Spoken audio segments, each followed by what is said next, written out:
한국을 찾는 외국인이 증가하면서 의료 환류의 규모도 점점 커지고 있습니다. 지난 2009년 547억 원에 불과했던 외국인 환자 진료비는 지난해에는 3,934억 원으로 증가했습니다. 불과 5년 사이에 7배 이상 증가한 것입니다. 같은 기간 외국인 환자 수는 6만 4,464명에서 28만 309명으로 4.5배 늘었습니다.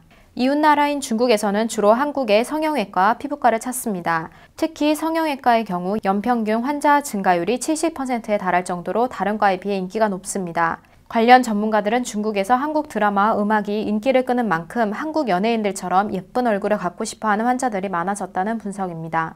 엔터테인 문화가 발달하면서 한국의 그 스타들이 이제 외국 중국에서 소개가 되면서 저런 이제 아름다움에 대한 소개가 일단 먼저 됐었고요. 또 그 극동아시아 사람, 극동아시아에 있는 사람들에서 성형이 제일 잘하는 나라가 우리나라인데 사실 미국도 성형을 잘하겠죠. 하지만 중국 사람 경우에는 비슷한 동양인의 성형을 잘하는 나라는 한국이고, 아무래도 글로벌 시대에서는 잘하는 곳에 사람이 모이는 게 아닌가 생각이 듭니다. 한국은 중국 베이징에서 1시간 반이면 올 수 있습니다. 또한 미국이나 유럽 등 의료 선진국과 대등한 의료 수준을 보유하고 있습니다. 최근 들어 정부 차원의 대대적인 의료 관광 활성화 제도가 성공을 거두면서 중국에서 한국 의료 관광이 증가했습니다. 중국 성형 관광객들이 주로 찾는 지역은 서울 강남입니다. 강남에는 서울시 성형외과의 74%인 300여 곳이 밀집해 있습니다. 성형외과 진료를 받은 중국 환자들은 한국에서의 진료에 대해 대체로 만족하는 반응입니다. 因为韩国的整容比中国的整容更发达，然后周围也有朋友在韩国做整形，所以觉得他们做得很漂亮，所以我也想做。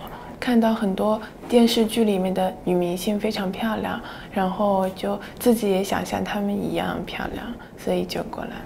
就因为首先距离离我们家更近，然后可能生活习惯都差不多，所以而且觉得韩国人的这种美更觉得比别的国家的更漂亮，所以就过来了。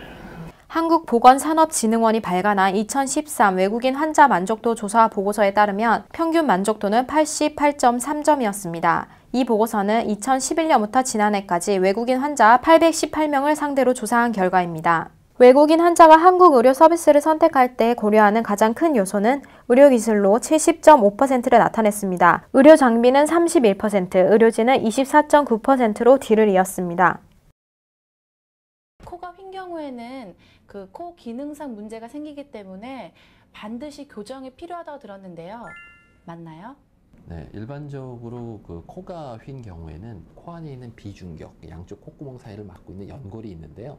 그 비중격이 휜 경우에는 바깥쪽까지 다 휘어서 보이게 됩니다. 그래서 바깥쪽이 휜 경우에는 비중격은 거의 100% 휘었다고 보여지죠. 근데 코 안에는 비중격이 휘게 되면은 하비갑계라는 그 살덩어리가 있습니다. 그 살덩어리도 같이 붓게 되거든요. 그래서 비염을 같이 유발을 시킵니다. 그래서 코가 휜 사람은 코가 숨 쉬는데도 기능이 있겠죠. 그래서 우리가 휜 코를 교정을 할 때는 그 비중격 만곡증이라고 하는 것들을 교정을 하면서, 그리고 또 아까 비염 부분도 교정을 하면서 코를 교정을 해줘야 바깥쪽까지도 다 교정이 되는 거죠. 그래서 우리가 코 휜 거를 밖에서만 다듬는 정도로 교정을 하게 되면 기능적인 부분이 계속 문제가 되기 때문에 오늘 이제 이비인후과랑 같이 협진을 해서 비중격 만곡증을 고치고 코를 바깥쪽까지 다 고쳐주셔야 완성이 되는 겁니다.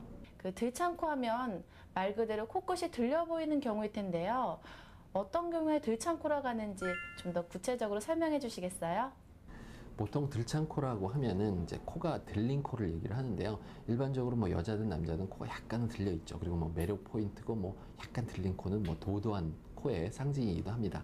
그런데 이제 입술과 그 코의 각도가 약 100도 이상을 넘어가게 되고, 물론 105도 이상 넘어가게 되면 이제 정면에서 봤을 때 콧구멍이 보인다든지 그런 문제점이 있어서 우리가 짧아 보이고, 또 과도하게 짧아 보이는 코는 좀 사람이 모자라 보이기도 하죠. 그래서 이제 그런 들창 코는 코가 들린 코를 말씀드리는 거고, 콧대가 낮은 경우는 들창 코가 좀 더 과장돼서 보이는 경우가 많습니다. 그래서 이런 들창 코의 경우에는 대부분 그 코 연장술이라고 해서 콧구멍 안과 밑을 다 개방하는 개방 코 성형을 해서 콧대를 높이고 코에 올라가 있는 연골들 다 밑으로 내려서 고정을 합니다. 이 고정을 하는 과정에서는 뭐 여러 가지 연골들이 필요한데요. 비중격 연골이라든지 코연골이라든지 또 가슴 늑연골이라든지 또 뭐 기증된 늑연골이라든지 이런 여러 연골을 이용해서 지지대와 기둥을 세워서 코를 밑으로 연장을 하는 그런 수술을 같이 시행해야만 그 들창코가 교정이 됩니다. 주먹코의 경우에는 그 코끝을 어떻게 줄이느냐가 관건인 것 같은데요. 어떤가요? 코끝을 줄여주는 거에는 우리가 코끝도 있고 사실 코볼, 코폭도 있어서 이 전체가 큰 거를 이제 주먹코라고 표현을 하는데요. 그러니까 주먹코는 이제 복코라 그래서 코끝에 살이 많고 연부 조직, 살이 연골 같은 게 많은 그 코를 말씀드리는 겁니다. 그래서 일반적으로 이 경우에도 코를 개방을 해가지고 코에 있는 연골 그리고 그 안에 있는 연부 조직, 살들을 없애고 그 다음에 피부를 잘 이렇게 리드래핑 잘 덮어서 수술을 끝내게 되고요. 또 콧볼이 넓은 걸 이용해서 콧볼 넓은 부분은 피부를 또 잘라주게 됩니다. 그래서 피부를 자르고 연골을 자르고 또 안에 연부 조직을 잘라서 그 두툼한 코를 줄이게 되는 게 그 주먹코 수술이 되겠습니다.